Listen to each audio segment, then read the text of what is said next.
اب لیکن جو قابیل کے ساتھ تھی نا وہ بہت خوبصورت تھی، تو قابیل کہتے میں تو اسی کے ساتھ شادی کروں گا.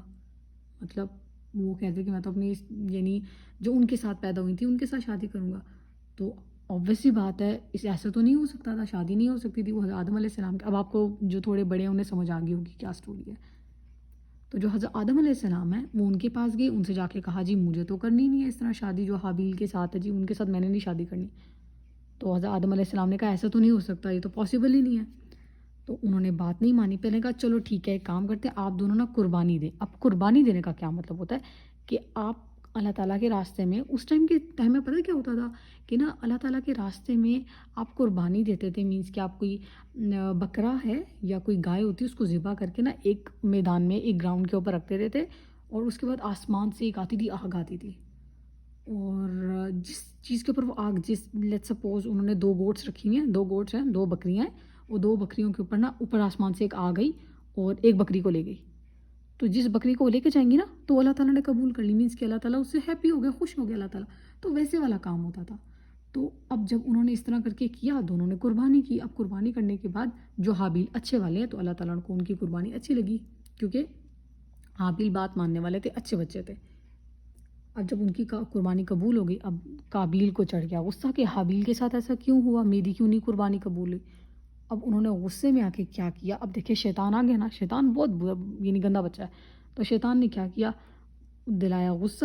اب آ گیا قابیل صاحب کو بہت زیادہ غصہ آ گیا. انہوں نے کیا، انہوں نے اپنے بھائی کو پتھر مارا. ان کے پتھر مارنے سے ان کے بھائی کی ڈیتھ ہو گئی. یعنی انہوں نے اتنی زور کا پتھر مارا تھا، انہیں غصہ آ گیا تھا ایک دم سے. اور غصہ بالکل بھی نہیں آنا چاہیے، غصے میں کام بالکل نہیں کرنا چاہیے. اللہ تعالیٰ بہت سب گناہ دیتے ہیں اس چیز کا. لیکن اس ٹائم کیونکہ اللہ تعالیٰ نے ایک چیز دکھانی تھی تو اس وجہ سے اس ٹائم یہ کام ہوا. لیکن نارملی ہم لوگ کو یہ بالکل کام نہیں کرنا چاہیے، بہت غلط حرکت ہے. اپنے بہن بھائیوں کو ہمیں مارنا بھی نہیں چاہیے. مارنا مینس کہ آپ تھپڑ بھی نہیں مار سکتے، آپ کسی اور چیز سے بھی نہیں مار سکتے، بالکل اچھی بات نہیں ہوتی. تو انہوں نے تو اس ٹائم کیا نا، انہیں اللہ تعالیٰ نے بہت سخت سزا دی تھی، تو انہیں بہت بڑی پنشمنٹ ملی تھی. اس لیے ہم لوگوں نے کبھی یہ کام نہیں کرنا. بچوں نے، ہم لوگ بہت اچھے بچے، اور اچھے بچے کبھی ایک دوسرے کو مارتے نہیں بالکل بھی. تو پھر اب کیا ہوا کہ جب وہ فوت ہو گئے، انہیں بڑی پریشانی ہوئی. کہتے اب میں کیا کروں اگر میرے پیرنٹس کو پتہ چل گیا یا کسی اور کو پتہ چل گیا، کیونکہ وہ سب دور دور رہتے تھے. کہتے اگر پتہ چل گیا پھر کیا ہوگا. پھر انہوں نے کیا کیا، پھر اللہ تعالیٰ نے انہیں ایک طریقہ بتانے کے لیے نا کہ دیکھیں اس ٹائم تو ابھی تک کوئی مرا نہیں تھا، یعنی کسی کی بھی ڈیتھ نہیں ہوئی تھی نا حضرت آدم علیہ السلام سے لے کے اب تک. تو اب وہ بڑی حیران ہوئی یار اب میں کیا کروں، ان کی ڈیتھ ہو گئی ہے. اللہ تعالیٰ نے پھر 2 کوے بھیجے، ٹھیک ہے، 2 کرو جسے کہتے ہیں. تو اللہ تعالیٰ نے کوے بھیجے. اب وہ کوے آئے اور انہوں نے بھی ایسی لڑائی کی نا، اور لڑائی کر کے ان میں سے ایک مر گیا.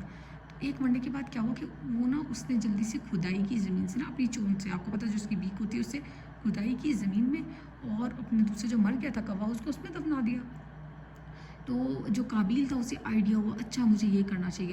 تو قابیل نے سب سے پہلے دنیا میں سب سے پہلے جن کی دفن جو زمین میں ہوئے تھے، جن کی تدفین ہوئی تھی وہ حابیل ہے، یعنی حابیل کی سب سے پہلے تدفین ہوئی تھی. تو انہوں نے حابیل کو اس میں دفن کر دیا، اور اس کے بعد وہ چلے گئے. مینس کہ فرسٹ ٹائم جس طرح کر کے ہوا. اب جب حضرت آدم علیہ السلام کو پتہ چلا تو انہیں بہت اس چیز کا غصہ آیا. obvious سی بات انہوں نے اپنے بیٹے کو ڈانٹا ہوگا، پنشمنٹ دی ہوگی. obvious سی بات انہوں نے غلط کام کیا. اللہ تعالیٰ نے تو قیامت والے دن دینی انہیں پنشمنٹ قابیل کو کہ انہوں نے ایسا کیوں کیا، اپنے بھائی کو کیوں مارا. تو اللہ تعالیٰ نے کہا تھا نا کہ میں شیطان کو بھیجوں گا ضرور، لیکن شیطان کی کوئی بات نہیں ماننی، شیطان بہت غلط ہے. اب یہ ساری اسٹوری ہو گئی. اس کے بعد اللہ تعالیٰ نے حضرت آدم علیہ السلام کو اور بچے دیے. اب کون سے بچے دیے اور کیا کیا ہوا وہ انشاءاللہ میں آپ کو نیکسٹ اسٹوریز میں بتاؤں گی. اور حضرت آدم علیہ السلام کی جب ڈیتھ ہوئی تھی نا، مینس کہ جب اللہ تعالیٰ کے پاس واپس وہ چلے گئے تھے پکے قیامت تک.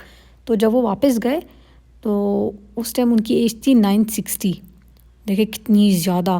آپ دیکھتے ہوں گے یہاں پہ لوگوں کی ایج ہوتی ہے 100 90، وہ اللہ تعالیٰ کے پاس چلے جاتے ہیں 70 80 50 60. لیکن ماشاء اللہ پہلے کے لوگ کتنی ایج ہوتی تھی نا ان لوگوں کی، 900 1000 اور اس طرح کر کے. تو آئی ہوپ کہ آپ کو بڑی مزے کی اسٹوریز لگ رہی ہوں گی. تو اسٹوری سنتے سنتے اگر تو کوئی سو گیا تو بہت اچھی بات ہے. اگر کسی کو نیند نہیں آئی تو وہ بس ابھی درود شریف پڑھے اور لا الہ پڑھتے رہیں، لا الہ الا اللہ اور استغفر اللہ پڑھتے رہیں. دیکھیں آپ کو جلدی جلدی سے نیند آ جائے گی.